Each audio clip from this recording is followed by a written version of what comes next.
Welcome to Malvani तडका। आज आपण गवारीची भाजी कशी करायची ती बघणार आहोत।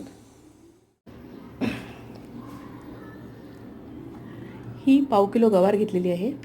ती गवार आपण हातानेच तोडून स्वच्छ धुवून घेतलेली आहे।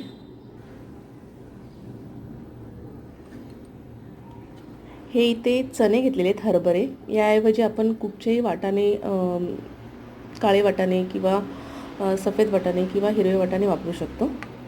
हे सुके चणे होते, ते 4-5 तास भिजत ठेवून उकडवून घेतलेले आहेत। एक छोटा कांदा चिरून घेतलेला आहे। टोमॅटो चिरून घेतलेला आहे एक छोटा।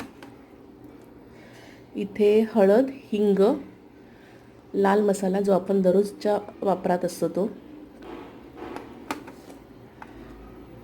मोहरी घेतली आहे फोडणीसाठी। त्याचबरोबर हे कांदा खोबऱ्याचं वाटण आहे। ही रेसिपी, कांदा खोबऱ्याच्या वाटणाची रेसिपी माझ्या बऱ्याचशा व्हिडिओमध्ये आहे। सेपरेटसुद्धा आहे कांदा खोबऱ्याच्या वाटणाची रेसिपी, ती तुम्ही पाहू शकता। कढई गरम करत ठेवलेली आहे। 1 टेबलस्पून तेल घालून घेणार आहे।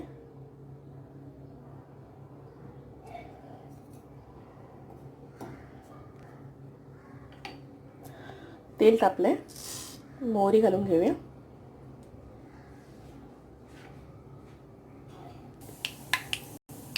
मोहरी चांगली तडतडली। आता आपण यामध्ये कांदा घालून घेऊ। कढीपत्ता सुद्धा वापरू शकता तुम्ही।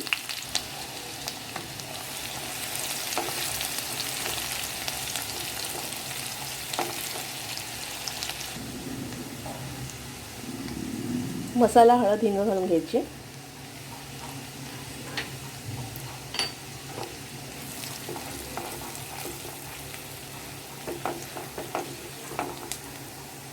गॅस बारीकच ठेवायचा। त्यानंतर आपण गवार घालून घेऊ।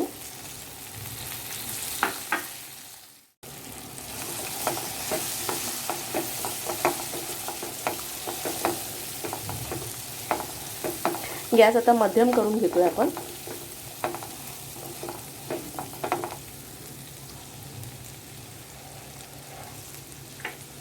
हे उकडलेले चणे घालून घेणार आहे।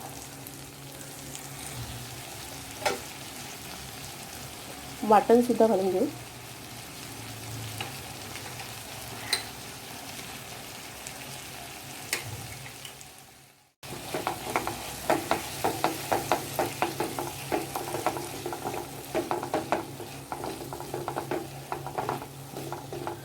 चणे न वापरता तुम्ही बटाटे सुद्धा वापरू शकता, खूप छान लागतात।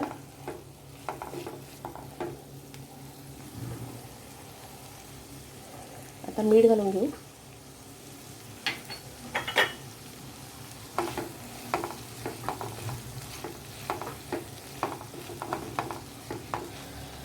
हे सर्व चांगलं मिक्स झाल्यानंतर यामध्ये गवार शिजायला पाणी लागणार आहे, ते पाणी घालून घ्यायचं आपण। साधारण मध्यम गॅस करून 4 ते 5 मिनिटं भाजी शिजू देणार आहोत आपण झाकण ठेवून। 4 ते 5 मिनिटं झालेली आहेत।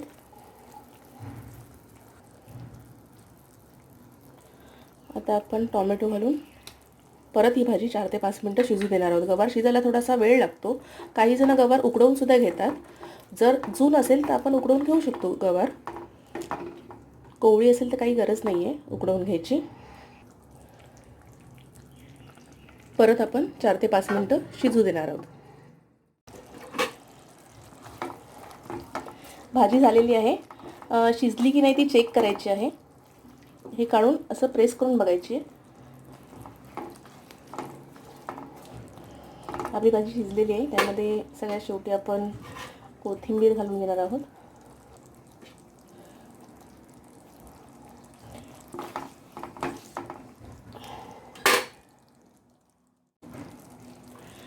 वाटणाशिवाय सुद्धा ही भाजी आपल्याला करता येते। आपल्या वाटणामध्ये आलं लसूण ॲड असतं, त्यामुळे मी सेपरेट आलं लसूणची पेस्ट घातलेली नाही आहे। जर तुमच्याकडे कांदा खोबऱ्याचं वाटण नसेल तर तुम्ही कांदा भाजून घ्यायचा आहे, त्याच्यावर आलं लसूण पेस्ट घालायची आहे।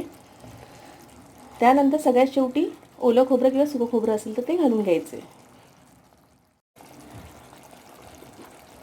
माझी ही रेसिपी जर तुम्हाला आवडली असेल तर व्हिडिओला लाईक करा, शेअर करा, चॅनलला सबस्क्राईब केलं नसेल तर चॅनलला सबस्क्राईब करा. थँक्यू.